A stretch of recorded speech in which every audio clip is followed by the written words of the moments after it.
اعوذ باللہ من الشیطان الرجیم بسم اللہ الرحمن الرحیم یا ایہا الذین آمنوا استعینوا بالصبر والصلاۃ ان اللہ مع الصابرین۔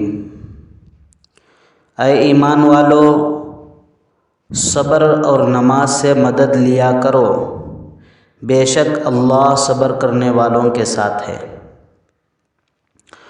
محترم سامعین اکرام، گزشتہ روز ہم آپ کے سامنے بسم اللہ الرحمن الرحیم کے متعلق چند ضروری باتیں پیش کیے تھے۔ آج ہم سورہ بقرہ کی آیت نمبر 153 کے متعلق چند ضروری باتیں معلوم کریں گے انشاءاللہ تعالی۔ محترم سامعین، اس آیت میں ارشاد فرمایا گیا ہے کہ صبر اور نماز کے ذریعے اللہ تعالیٰ سے مدد مانگو۔ صبر اللہ کی جانب سے ایک خاص ہتھیار ہے جو خاص انسان کو عطا کیا گیا ہے تاکہ مشکلات میں اس کا معین اور مددگار ہو۔ صبر کی خاصیت یہ ہے کہ رنج و غم کو ہلکا کر دیتا ہے۔ حیوانات میں آپ دیکھیں گے تو حیوانات میں صرف شہوت ہے، عقل نہیں۔ فرشتوں میں صرف عقل ہے، شہوت نہیں۔ انسان میں عقل کے ساتھ شہوت اور غضب بھی ہے۔ اس لیے انسان کو شہوت اور غضب کا وار روکنے کے لیے صبر کا ہتھیار دیا گیا ہے، اور فرشتہ اور حیوان کو نہیں دیا گیا۔ عقل اور شہوت میں جب کشمکش ہو تو عقل کے اشارے پر چلنا اور نفسانی خواہشوں پر نہ چلنا، اس کا نام صبر ہے۔ صبر کا مطلب یہ نہیں کہ انسان کسی تکلیف یا صدمے پر روئے نہیں۔ صدمے کی بات پر رنج کرنا انسان کی فطرت میں داخل ہے، اس لیے شریعت نے اس پر کوئی پابندی نہیں لگائی۔ جو رونا بے اختیار آ جائے وہ بھی بے صبری میں داخل نہیں۔ البتہ صبر کا مطلب یہ ہے کہ صدمے کے باوجود اللہ تعالیٰ سے کوئی شکوہ و شکایت نہ ہو، بلکہ اللہ تعالیٰ کے فیصلے پر انسان عقلی طور پر راضی رہے۔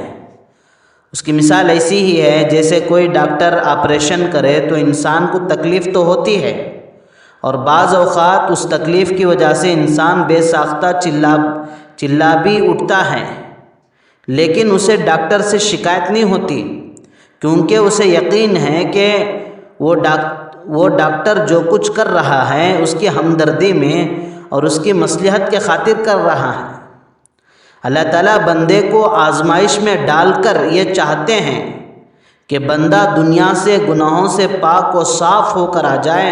اس لیے حدیث پاک میں ہے، حضرت ابو ہریرہ رضی اللہ عنہ راوی ہیں، آپ صلی اللہ علیہ وسلم نے فرمایا، ما یصیب المسلم من نصب ولا وصب ولا ہم ولا حزن ولا اذى ولا غم حتى الشوكة يشاكها الا كفر الله بها من خطاياه، کہ مسلمان کو جو بھی کوئی تکلیف، مرض، فکر، رنج، اذیت، غم پہنچ جائے، یہاں تک کہ اگر کانٹا بھی لگ جائے تو اللہ تعالیٰ اس کے ذریعے اس کے گناہوں کا کفارہ فرما دیتے ہیں۔ ام صائب یا ام مسیب ایک صحابیہ تھیں، آپ صلی اللہ علیہ وسلم ان کے پاس تشریف لے گئے۔ وہ کپ کپا رہی تھیں۔ آپ صلی اللہ علیہ وسلم نے فرمایا، کیا بات ہے، کیوں کپ کپا رہی ہو؟ انہوں نے کہا، اس کا برا ہو، بخار چڑھ گیا۔ آپ صلی اللہ علیہ وسلم نے فرمایا، لا تصبی الحمى فإنها تذهب خطايا بنی آدم كما يذهب الكير خبث الحديد، کہ بخار کو برا نہ کہو، کیونکہ وہ بنی آدم کی خطاؤں کو اس طرح ختم کر دیتا ہے جیسے آگ کی بھٹی لوہے کے میل کچیل کو ختم کر دیتی ہے۔ مومن بندوں کے لیے تکالیف اور مصائب کوئی گھبرانے اور پریشان ہونے کی چیز نہیں ہے، یہ تو اس کے لیے خیر ہی خیر ہے۔ فانی دنیا میں تھوڑی بہت تکلیفیں پہنچ گئیں اور آخرت کے مواخذے سے بچ گیا اور وہاں کی نعمتوں سے مالا مال ہو گیا تو اس کے حق میں یہ سراسر بہتر ہی بہتر ہے اور نفع کا سودا ہے۔ بس صبر کریں، ثواب کی امید رکھیں، اللہ کی قضا اور قدر پر راضی رہیں۔ اس کا معنی یہ نہیں کہ مصیبت اور تکلیف دور ہونے کی دعا نہ کریں، کیونکہ دعا بھی سنت ہے، دعا کرنا بھی سنت ہے، اور ہمیشہ اللہ سے عافیت کا سوال کریں۔ مصیبت، تکلیف اور مرض کا سوال بھی نہ کریں، آ جائے تو صبر کریں، اور صبر کے ساتھ نماز کا تذکرہ بھی فرمایا، اور نماز کے ذریعے بھی مدد حاصل کرنے کا حکم فرمایا۔ نماز بھی اللہ کی مدد اور نصرت لانے کے لیے بہت بڑی چیز ہے، اور ہر طرح کی پریشانیاں دور کرنے کے لیے نہایت مؤثر ہے۔ حضرت حذیفہ رضی اللہ عنہ سے روایت ہے، کان رسول اللہ صلی اللہ علیہ وسلم اذا حضبہ امر فزع الی الصلاۃ۔ ابو داؤد کی روایت ہے کہ آپ صلی اللہ علیہ وسلم کو جب کوئی مشکل پیش آ جاتی تھی تو نماز میں مشغول ہو جاتے تھے۔ نماز فرض کا تو بہرحال اہتمام ہوتا ہی تھا، مشکلات سے نکلنے کے لیے اور حاجات پوری کرانے کے لیے آپ صلی اللہ علیہ وسلم خصوصیت کے ساتھ نفل نمازوں میں مشغول ہو جاتے تھے۔ صلاۃ الحاجت، صلاۃ الاستخارہ، صلاۃ التوبہ، صلاۃ الاستسقاء یعنی بارش طلب کرنے کی نماز، یہ سب رسول اللہ صلی اللہ علیہ وسلم سے مروی ہیں، جو اللہ کی رحمت اور نصرت اتارنے کے لیے مشروع ہوئی ہیں۔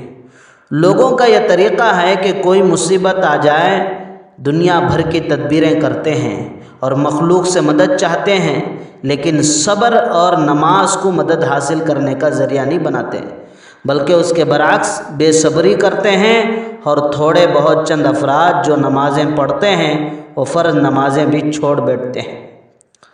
نفل نمازوں میں لگنے کا تو ذکر ہی کیا ہے، اور جن گناہوں میں مبتلا تھے ان سب گناہوں میں بھی لگے رہتے ہیں، پھر رحمت اور نصرت کیسے ملے گی؟ چنانچہ حدیث پاک میں ہیں، حضرت ابو ہریرہ رضی اللہ عنہ فرماتے ہیں، ایک شخص اپنے گھر والوں کے پاس آئے، جب انہوں نے دیکھا کہ گھر والے ضرورت مند ہیں تو وہ صحرا کی طرف نکل گئے۔ جب ان کے اہلیہ نے دیکھا تو وہ چکی کے پاس گئی اور اس کا پاٹ رکھ دیا، پھر تنور کے پاس گئی اور اسے گرم کر دیا، پھر دعا کی، اللہم ارزقنا ما نطحن او ما نعجن ونخبز، کہ اللہ ہمیں روزی عطا فرما۔ تو دیکھا کہ اچانک برتن آٹے سے بھر گیا، اور پھر تنور کے پاس گئی تو وہ روٹیوں سے بھرا ہوا تھا۔ پھر شوہر واپس آئے تو یہ صورتحال دیکھ کر کہنے لگے، تمہیں میرے بعد کسی کی طرف سے کوئی چیز پہنچی ہے؟ اہلیہ نے کہا، جی ہاں، ہمارے رب کی طرف سے پہنچی ہے۔ پھر وہ چکی کے پاس گئے اور اس کا پاٹ اٹھا دیا۔ بعد میں نبی کریم صلی اللہ علیہ وسلم سے اس پورے واقعے کا ذکر کیا تو آپ صلی اللہ علیہ وسلم نے فرمایا، لو ترکها لطحنت الى یوم القیامہ، اگر وہ چکی کا پاٹ نہ اٹھاتے تو وہ قیامت تک چلتی رہتی۔ آخر میں فرمایا، ان اللہ مع الصابرین، کہ اللہ تعالیٰ صبر کرنے والوں کے ساتھ ہے۔ صبر کرنے والوں کے لیے کتنی بڑی سعادت ہے کہ ان کو اللہ تعالیٰ کی معیت حاصل ہو جاتی ہے، اللہ تعالیٰ کا ساتھ حاصل ہو جاتا ہے۔ اگر حکومت کا کوئی معمولی درجے کا آدمی بھی یقین دلا دے کہ فکر نہ کرو میں تمہارے ساتھ ہوں، تو اس سے بڑی ہمت کی بات کیا ہو سکتی ہے؟ طبیعت میں بڑا اطمینان ہو جاتا ہے۔ لیکن اللہ تعالیٰ نے جو وعدہ فرمایا کہ میں صبر والوں کے ساتھ ہوں، اس وعدے پر عموماً لوگ یقین نہیں رکھتے اور صبر کے موقع میں بے صبری کا مظاہرہ کرتے ہیں۔ حقیقت میں مومن کو کسی بھی جگہ ناکام ہونے اور گھبرانے کا کوئی موقع نہیں۔ اللہ تعالیٰ ذکر و شکر میں اور صبر و نماز میں لگا رہے۔ اللہ تعالیٰ کے ذکر و شکر میں اور صبر و نماز میں لگا رہے، پھر اس کے لیے کامیابی ہی کامیابی ہے۔ بس اللہ تعالیٰ سے دعا فرمائے کہ اللہ تعالیٰ ان دونوں یعنی صبر اور نماز کے ذریعے اس کی مدد و نصرت حاصل کرنے کی توفیق عطا فرمائے۔